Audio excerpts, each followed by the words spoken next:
In today's class, I am going to read the poem Fire and Ice by Robert Frost, and I will give line by line explanation of the poem Fire and Ice. Now, let's begin. Some say the world will end in fire.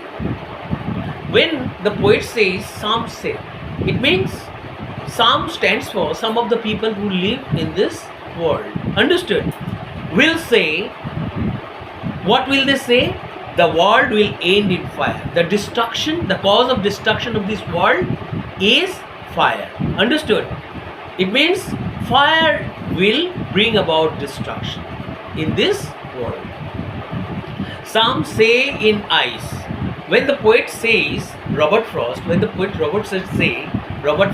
says, some say in ice, according to him, some of the people of this world say ice will be the reason of destruction of this beautiful world of man. Is that clear? He is giving two opposite views, right or not? Have you got? And now, if you look at the third line of the first stanza, from what I have tasted of desire, I hold with those who favor fire. Out of these two reasons, reason number one, fire will be the cause of destruction, and reason number two, ice will be the reason or cause of destruction. Out of these two opposite views, out of these two reasons, the poet favors fire. Why does he favor fire? He says, from what I have tasted, he has experienced, tasted, understood? Taste stands for, like if you give me something to eat, I can recognize the taste by what? By taking a taste of it, by feeling the taste of it with the help of our tongue, isn't it? The moment I put it into my mouth, and the brain will tell me whether what kind of taste this particular thing I'm eating has. Do you get it? Automatically, we have sensory nerves, understood, and ability to tell, understood, with the help of our brain. Got it what I'm saying? So, sorry. Then, out of these two reasons, the poet is now putting stress. He is stressing the first one. What is this? He says, from what I have tasted of desire, from what I have tasted of, as far as I have a knowledge of desire, I hold with those. I'm sorry. You know, your fan is moving so fast. The fan, I told you, no. Yes. Okay. It will not be a problem for me, it doesn't matter. You know what? Then the poet says, what does he say? From what I have tasted of desire, as a man in this world, his experience of desire. When he says, from what I have tasted of desire, according to him, his knowledge of desire, understood? His experience of desire, what he feels about desire is that I hold with those who favor fire. According to me, those who say fire will be the reason of destruction in this world, I accept the opinion of those who say that it's fire which is going to be the cause of destruction of this beautiful world of man. Is that clear?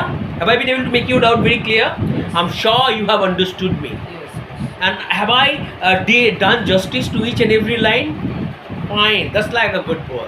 And I don't know whether I'm doing a very good job or not as a teacher, but I think I'm very lucky to get you as my student because you are one of the best students. And I'm sure that you will do well in Kalyani Central Model. I hope for the best.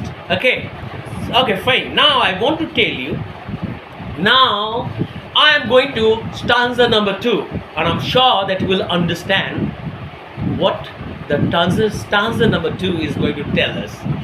In the stanza number 2, the poet Robert Frost is going to give us example, or let's see what he is or what he had in his mind while writing stanza number 2 of the poem Fire and Ice. Okay. But if it had to perish twice, I think I know enough of hate to say that for destruction, ice is also great and would suffice. You know what? Now I want to tell you, you know what? But if it had to perish twice, when it comes to the destruction of this beautiful world of man, if the fire doesn't become or is not the reason for the destruction of this beautiful world of man, then ice can do that. If it had to perish twice, if you get the what? If you think of destruction, understood? Or if the destruction of this world gets carried out, understood, in absence of fire, you know, it could be what? I think I know enough of hate. It means I is like hate to say that for destruction, ice is also great and would suffice. It means for destruction of this beautiful world, it's ice that may bring about destruction. That may be another reason for the destruction of this beautiful world of man. Now, these are the external meanings of this poem. Let's look into the internal meaning of this poem. Desire is compared to fire. If you look at rhyming words, desire, fire, desire, rhyming. It rhymes with each other. Fire, desire. You know, what the poet is trying to say is that according to the poet, our desire is like fire. Understood? The more you satisfy your desire, understood, the more it increases. Suppose if your father buys you everything that you want, almost everything that you want. Dad, I want to buy what? Dad, I want a laptop. What? Whatever thing you want, your father is waiting for your demand. He says, my son, you are more than my life. You are the only thing that I love in this world. To see you happy, to make you happy, I can go heaven and earth. Understood? And our parents always want to see us happy. And to fulfill our happiness, they can move heaven and earth. They will do everything. But on one condition. What is the condition? Do well. Give your 100%. Try to be good. Try to do something. What you do today should shape your tomorrow. Try to better your future. Isn't it? This is the only reason. One condition.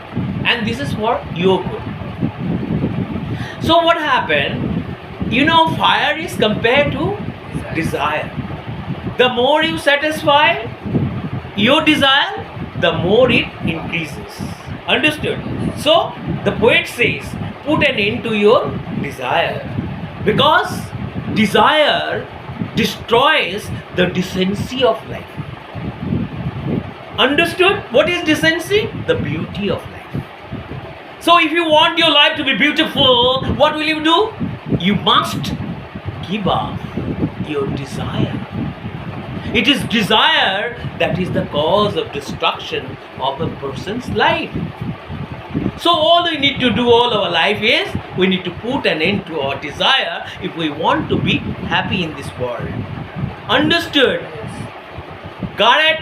Yes. Have I made it very clear to you? Yes. The first stanza is clear, and let's look at the second hidden meaning lying in the second stanza of the poem. You know, ice is compared to hatred. Hate is being talked about. throughout the second stanza. Suppose if you live in this society and if you hate your neighbor, who is your neighbor? Your nearest and dearest. The people you see every morning and every day they are with you. Try to make them happy with a big smile on your face every morning you wake up. Every time you speak to them with a big smile on your face. Just you are greeting the people. Just to show them you are happy and just to make others happy, you need to greet them with a big smile on your face before you say good morning, isn't it? Because life is very short. You don't have a lot of time for you. Modern people live not more than 70, 80 years. Our forefathers, grandfathers, they lived more than 100. Isn't it? Now, the duration of life got shorter. So, in this short span of life, try to make the world beautiful.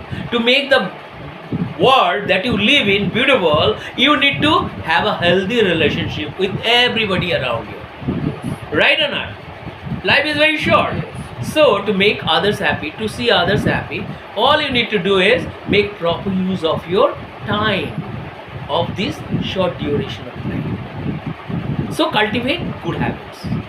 But instead of cultivating good habits, if you cultivate bad habits, what will happen? It will not only shorten the duration of life, it will rob you of your peace of mind. Suppose if you behave badly towards others, what will happen? They will be, instead of being your friend, they will turn into your enemy. Right or not? So it is not hatred that can help you go very closer to others. You can win others through friendship. It is friendship that will increase the beauty of life. And our friendship grow into love. And this love contributes to the development of good relationship, and ultimately it changes the world that we live in. And the world becomes beautiful. So don't hate others. Hatred brings about destruction. If our friends turn into our enemies, in that society I cannot live. The place where you live, you should have friends instead of enemies. So, life is very short, life is beautiful, make it beautiful. I am sure that you have understood the message Robert Frost wants to give through his poem Fire and Ice. Thank you very much, and if you have liked my class, don't forget to subscribe to my channel and share with those who are your friends, relatives and all the people who love you very much. Thank you very much today.